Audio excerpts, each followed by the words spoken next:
Welcome back to another episode of the Off the Clock podcast. I'm your host, Mark Boz, and once again, I am back with you guys with another interview. But before we get into that, make sure to go ahead and follow me on X and Instagram at MarkBoz59. That's MarkPaz59. And go ahead and click the link in the description so you go ahead and check out all the previous episodes, the multiple episodes I had during football season with some of the players and a coach, and go ahead and check out the previous two interviews that I have had this new season with Abby Aldria and Sinai Christopher. So go ahead and check out those two interviews. And guys, before we get into this new one, I want to let y'all know I'm sorry for the fit change. I look totally different in the interview. We had some difficulties. I left my keys somewhere, so I had no keys to get in here. Nobody was here, so enough of that. We are finally going to get into this new interview. It is with a pitcher for the Javelina baseball team. We have Jessie Moreno on the show today. So guys, with that being said, let's get right into the show. Jessie, first of all, thank you for coming on the show today. Thank you so much. First off, you're the first baseball athlete I will have on my show. Hopefully many more to come, but thank goodness you are the first one.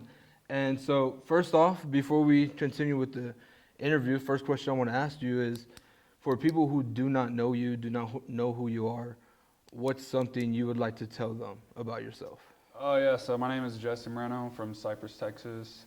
My first 3 years of college actually was out of state. Fort Scott was in Kansas. Northeastern State was in Oklahoma, so this is my first year in Texas. And it's definitely a lot different, way hotter. I bet it is. Especially this year, super hot.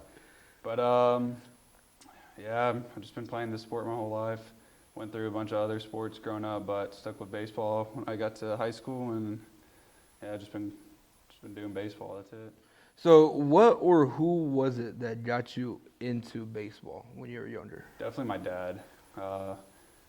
He grew up playing it. Played football too. Started going into umpiring school after that. Became a professional umpire, and so whenever I was little, he just always put a bat in my hand, ball in my hand, and kind of just grew with it, loved it ever since. So it was definitely my dad. So it was just a baseball household. Mm-hmm, baseball, and even with my cousins, like all my family, just baseball. Are you the only son? No. I have a sister and an older brother. And do they all play softball, baseball? My sister went into softball for a little bit, volleyball, but she wasn't really like serious into it. But my brother played for a little bit. He did swim and stuff like that.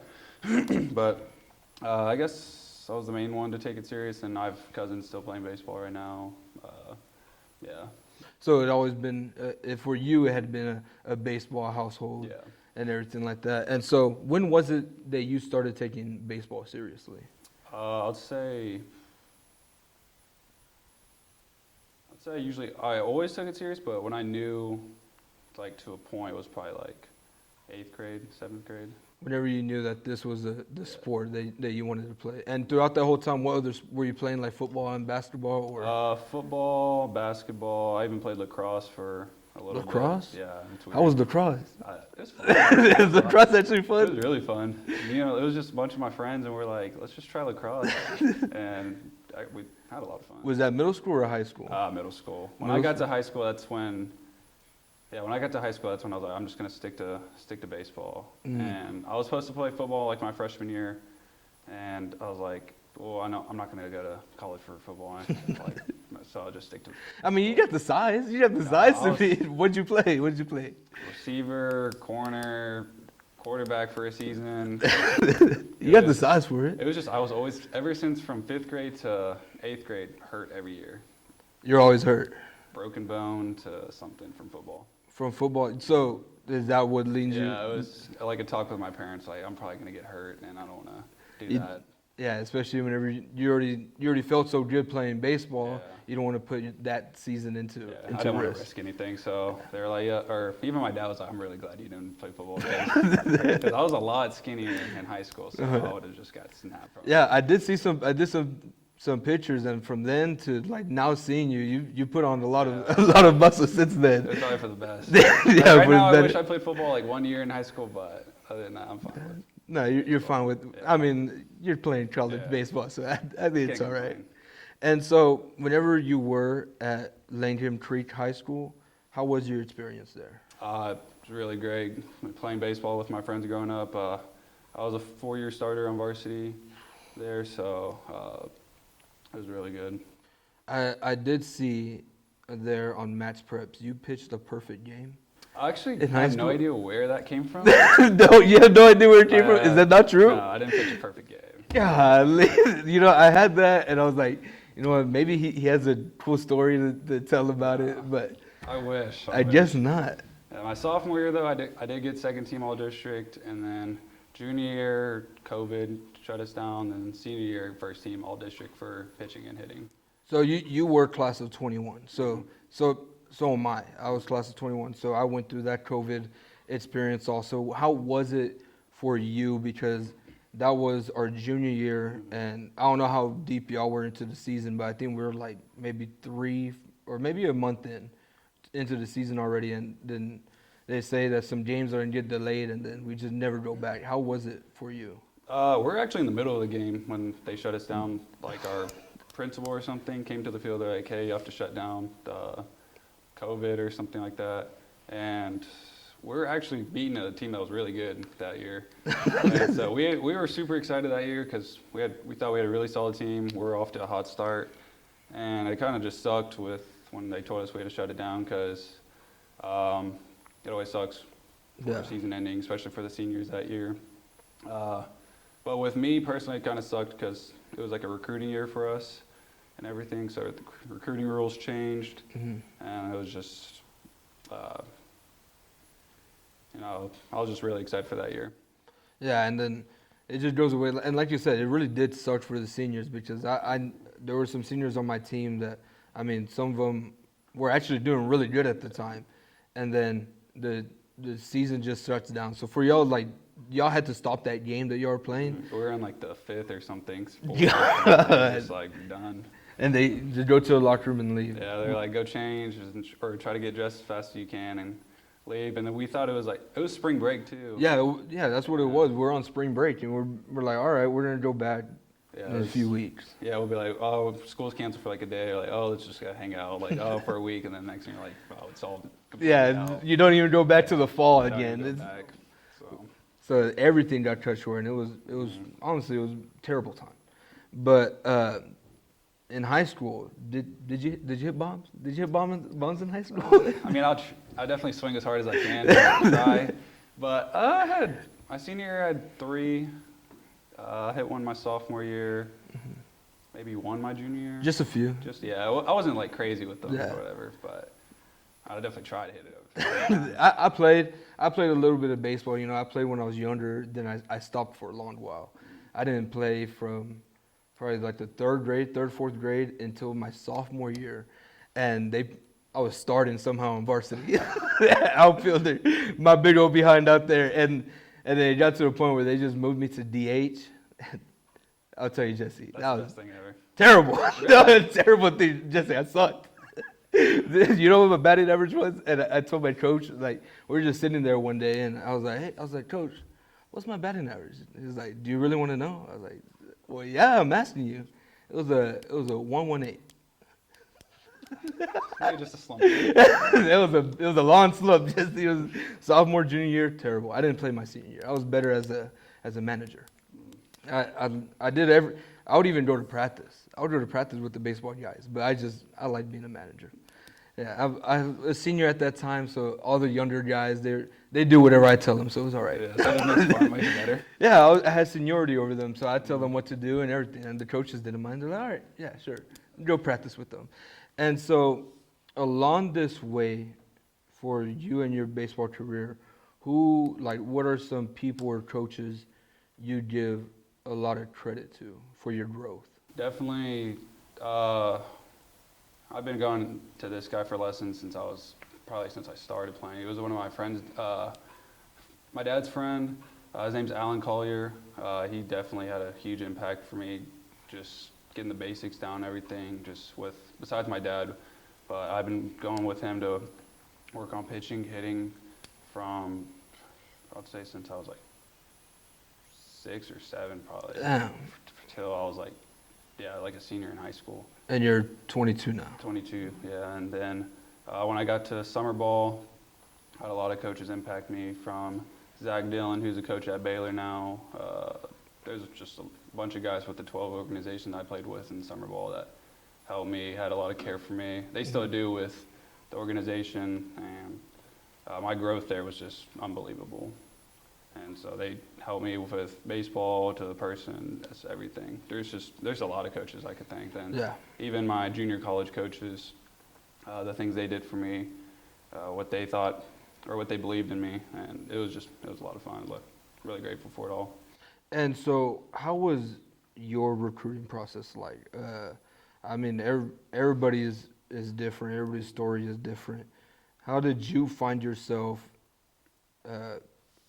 during this process? What were your thoughts? What were your feelings? Just take me through that. So I think the first coach that ever reached out to me, it was my sophomore year of high school, and with my summer ball organization, like they helped a lot with that, and it helped because the tournaments we'll play in, the coaches contact. But I started pretty early talking to coaches from starting at my sophomore year, and it'll kind of progress throughout high school.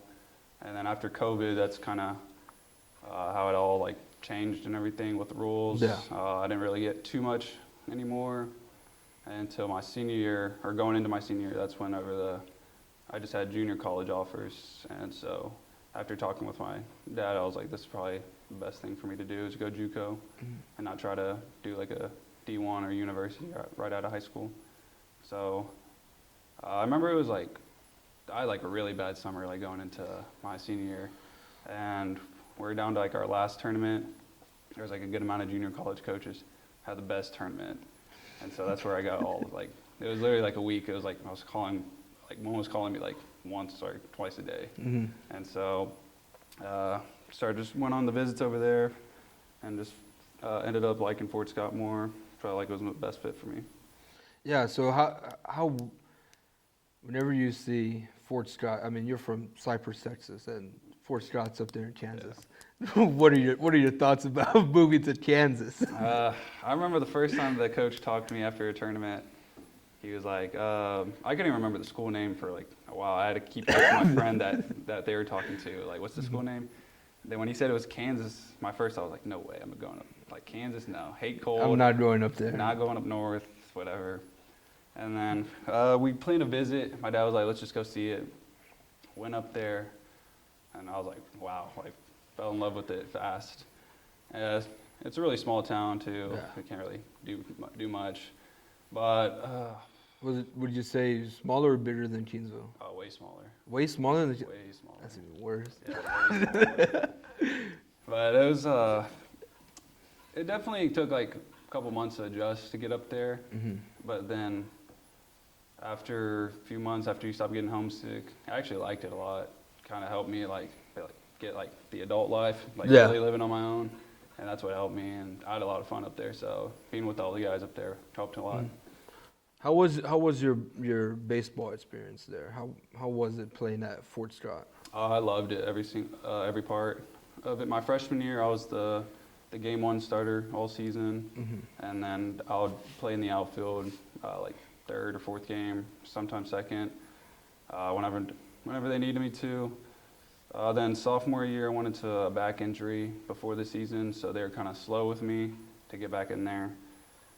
And I hit for the first part of the season, just to recover. And my first inning back tore my labrum. So shut it down after that. Then I thought I was going to get a med red there. And I was already committed to Northeastern at this time. And so my plan wasn't to go back for a third year at JUCO. And so we did the medical stuff. I thought everything was good. Come summertime, I'm just at home hitting or just on, I can't remember which one I was doing. Get a call from the head coach there, and he goes, hey, they denied your med red.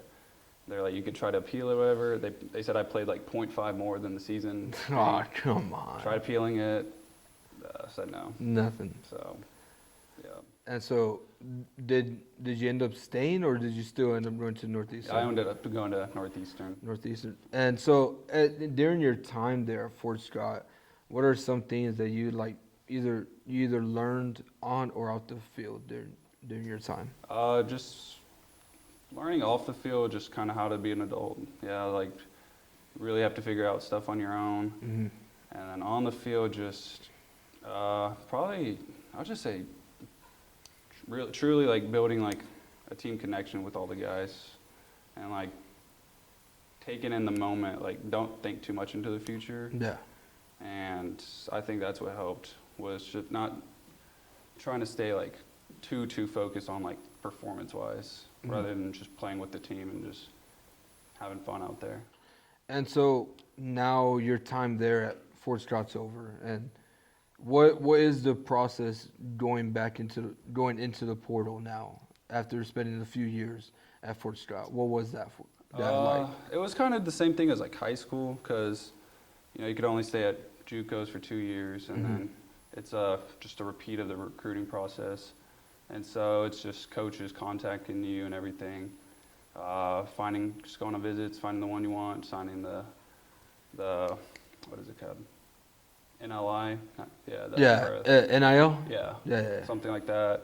So it's kind of like the same thing from high school when you're at JUCO, just recruiting again. And how did Northeastern come up on your radar? So 2 of my buddies from Fort Scott, they went to Northeastern the next year. Okay. They were sophomores whenever I was a freshman.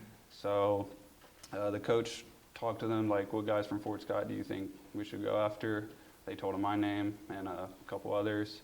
And so Northeastern was talking to me for a while, like summertime going into my sophomore year there. Oh, okay. So you've been in touch with them. Yeah, so they called me like really early, but like I was like holding off on them, and because I think at the time I was like, oh, I'll just wait to see if maybe I could get like D1 interest or something like that. Yeah. Hold off on the D2s for a little bit.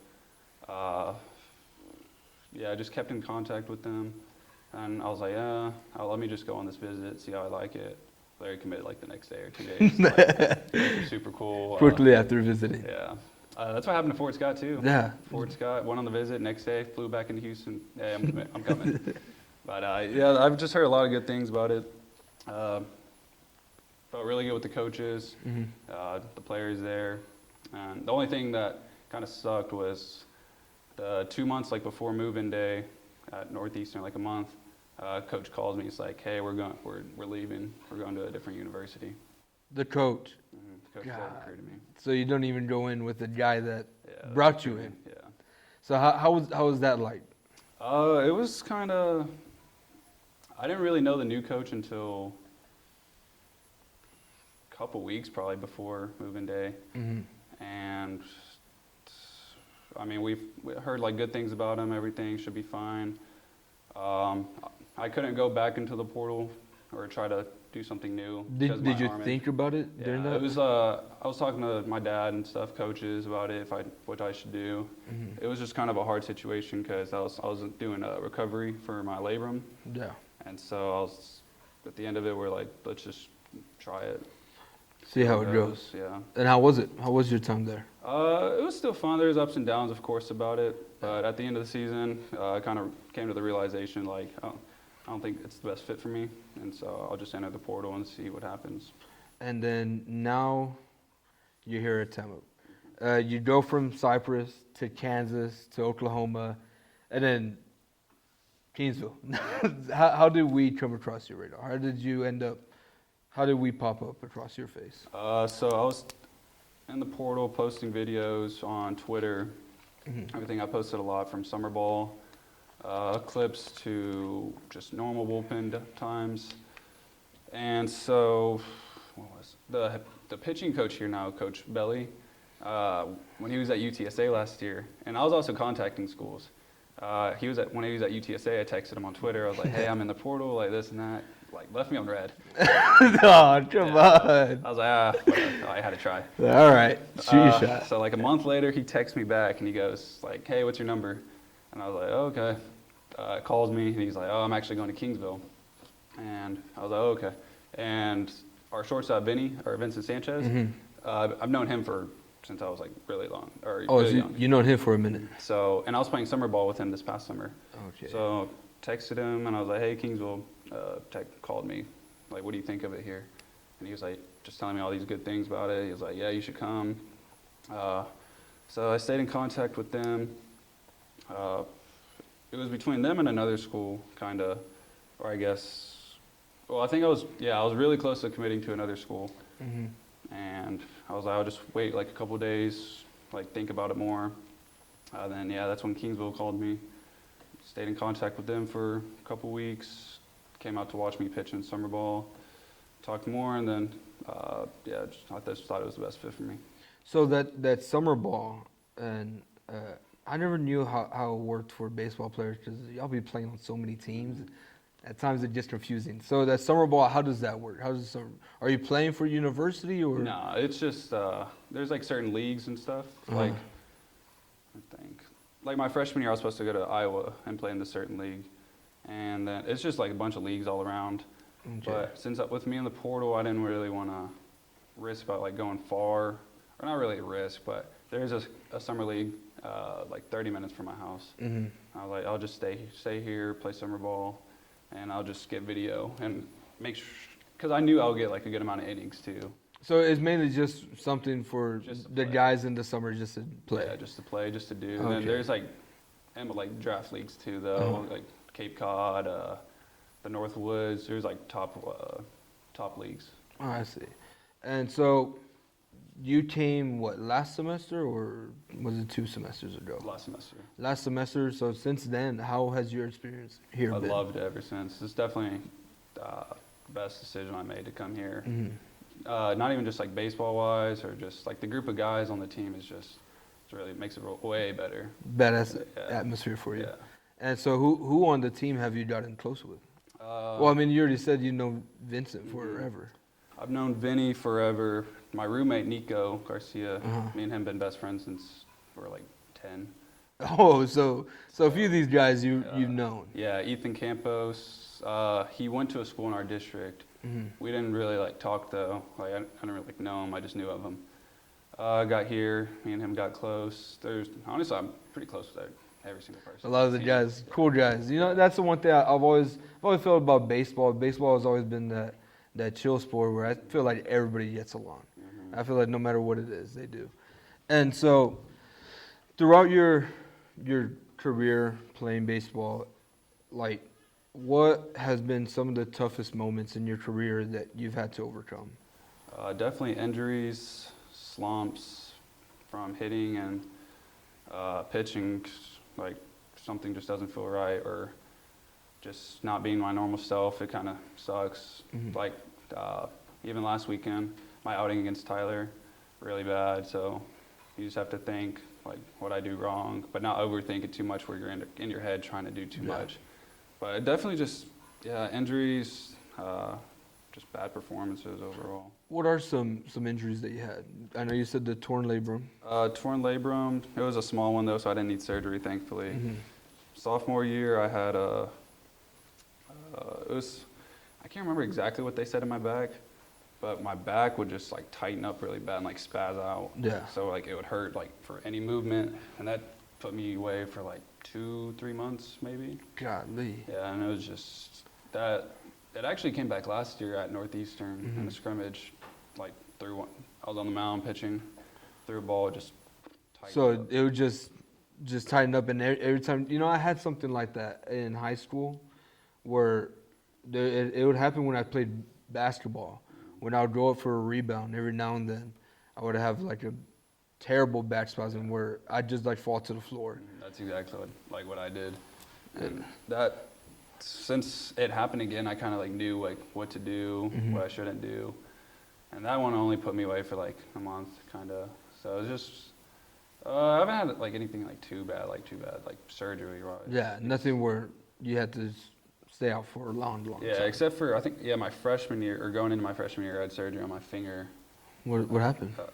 Trying to dunk a basketball. Trying to dunk in like 8th grade. Finger got caught in the net. Tore a ligament off my finger. God. And then I waited like 2 months though, because when I did that, we're in a summer ball tournament, like the day before our tournament started. Did you say you tried to dunk in 8th grade? Yeah.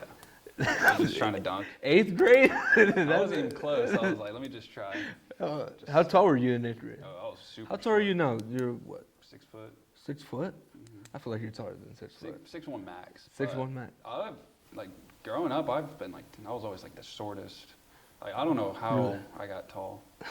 Like none of my Just family somehow does. just had a growth spurt somewhere. Somewhere, somehow. So besides baseball, what are some hobbies or activities that you are passionate about? Oh, golf. You love golf. Love golf. How many times would you say you go? Terrible at it. How many times would you say you go golf? Now it's kind of can't really go as much from the season, but sometimes we'll go like today, like on our off days, or Tuesday mornings before practice or before class. But over summer, I'll go like at least like maybe twice a week. It's also really expensive too, though. It is. Where do you go? Alice, Corpus? Sometimes we'll just go here if we don't feel like driving to Alice. Yeah. But then there's that night course in Corpus that we love. Night course. I need to go to the night course. It's cool. We've been there like a good amount of times. Yeah, I just went this weekend with my brother to what's it called again? I forgot what it's called. Lozano. Oh yeah. We went there just this weekend, and terrible golf, but good drinks. Oh, yeah. the drinks are good then. But lastly, the last question I got for you. I mean, you're nearing the end of your collegiate career, and so what are your plans for whenever it's done? I want to go into chiropractic school. Mm-hmm. So my plan is, just try to get as much science hours as I can in college, and then apply for chiropractic school and just be a chiropractor from here on out as my career. So how much longer do you have? Is it just this season or With what? for baseball? This is for right now. This is my last year, but I don't know if you know about the JUCO change. Yes. I know it's for D1. I haven't heard anything about D2. I think they're still talking about it. So I'm hoping they change that rule, and if I get that year, I'll be back here. We'll see what happens. Well, I hope you do come back again. Thank you, Jessie, for being on the show. Appreciate it so much, man.